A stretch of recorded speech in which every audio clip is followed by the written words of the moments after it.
So the night before Roy Moore lost, he had a bizarre event that looked more like it was comedy than it was a campaign event. And one of the first speakers at this event is a guy named Bill Stale, and he served with Moore in Vietnam. And he told a story that had my jaw on the floor. So, as you know, there are multiple, I think 8 allegations now against Roy Moore that he's sexually attracted to and was involved with underage women. You know, that would be, of course, illegal. That's your sexual molester. Can't fucking, like, oh, I'm just dating a 13-year-old. But I asked the mom permission. It's not okay. It's not, like, oh, it's okay. I asked the mom. So the 13-year-old, I'm allowed to diddle now. Oh, stop. So given those stories, I mean, you would hope that, I don't know, nothing along those lines gets brought up in the event for any reason at all. Well, they had a different idea. So let's see what the story Bill Stale has to tell us. He was introduced to Roy and me, and he said, "We're going to come out with you guys tonight. I had a couple of beers. My last night in Vietnam." He said, "Sure, we'll do that." He said, "I know a private club down in the city that we can go to." And he had been kind of longer than us, and so it seemed reasonable. There were legitimate private clubs down in the city of Da Nang. I know later in my tour, my colonel took me to one. So we went with him. We got in his Jeep. He drove. He knew where he was going. And he took us to this place, which turned out to be a brothel. We walked inside. I can tell you what I saw, but I don't want to. It was clear to us what kind of place it was. And Roy turned to me in less time than it took for someone to come up to us. And there were certainly pretty girls, and they were girls. They were young. Some were probably very young. I don't know.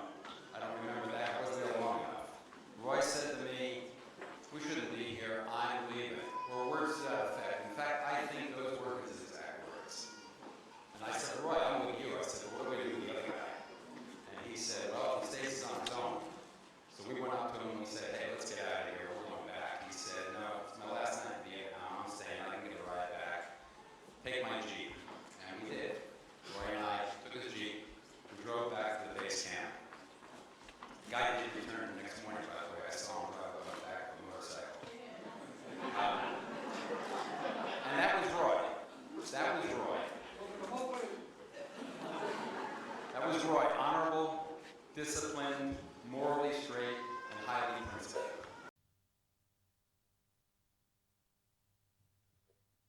Why on earth would you tell that story? Why would you do that? That's the dumbest thing I've ever seen, and that is really disturbing. So I think what captures the absurdity of what we just saw is this great tweet from Pixelated Boat on Twitter. "This new Roy Moore bumper sticker really captures what a man of integrity he is. Roy Moore 2017. One time he could have had sex with child prostitutes, but didn't." That's actually what was just said. That is actually what was just said. That's just like a factual retelling of the story you just heard. And then look, all the disturbing aspects of that. So, whoops, this guy's last night in Vietnam, so we just happened to walk into a fucking brothel.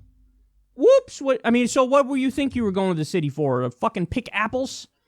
Like, Roy Moore and I, the fucking naive people we are, even though we've apparently been in Vietnam for a long time, we go into the city when we just wound up in a brothel.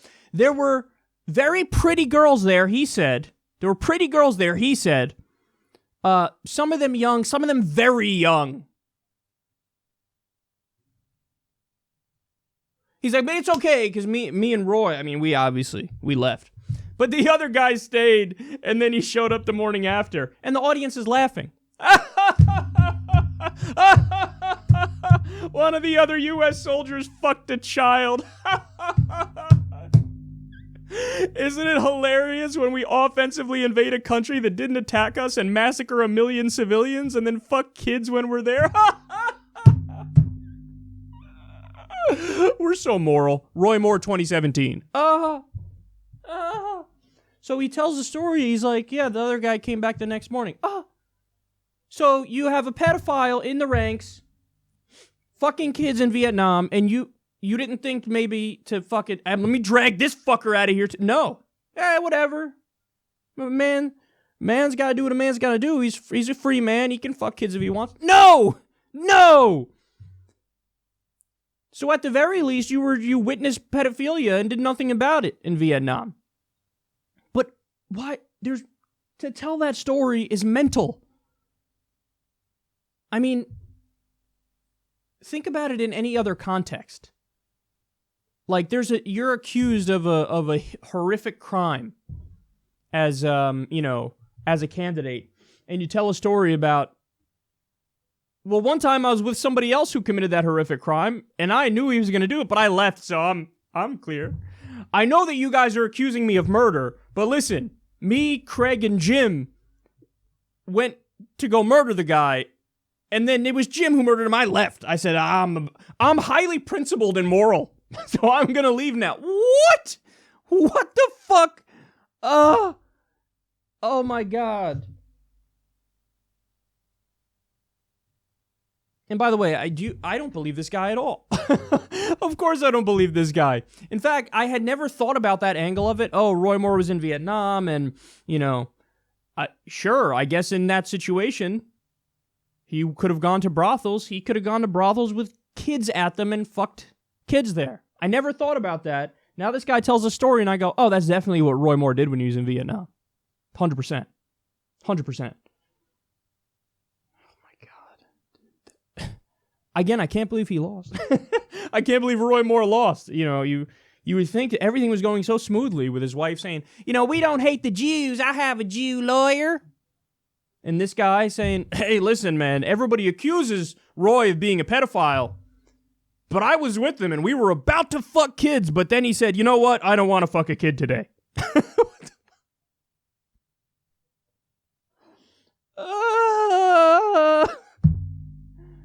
At least he lost. But again, I'm cautioning everybody against being too excited because he lost by less than 2 points. So you have a Republican who was accused of pedophilia, had multiple sexual assault allegations, 8 of them, I think, is a slavery apologist, said we should get rid of every amendment after the 10th, is an open theocrat, wants to implement Christian Sharia, says Muslims shouldn't serve in Congress, shouldn't be allowed to serve, homosexuality should be illegal, he thinks Sharia is already in some U.S. states, and he barely lost. Barely lost.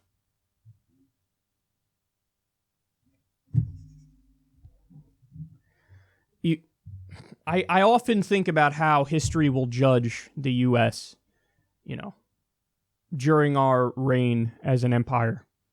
And they'll look at the pieces and the downfall of the empire and all that stuff. And I mean, I feel like a lot of this shit has to get a lot of the focus. The election of Donald Trump, stuff like Roy Moore, the fact that the craziest man in the country almost won an election.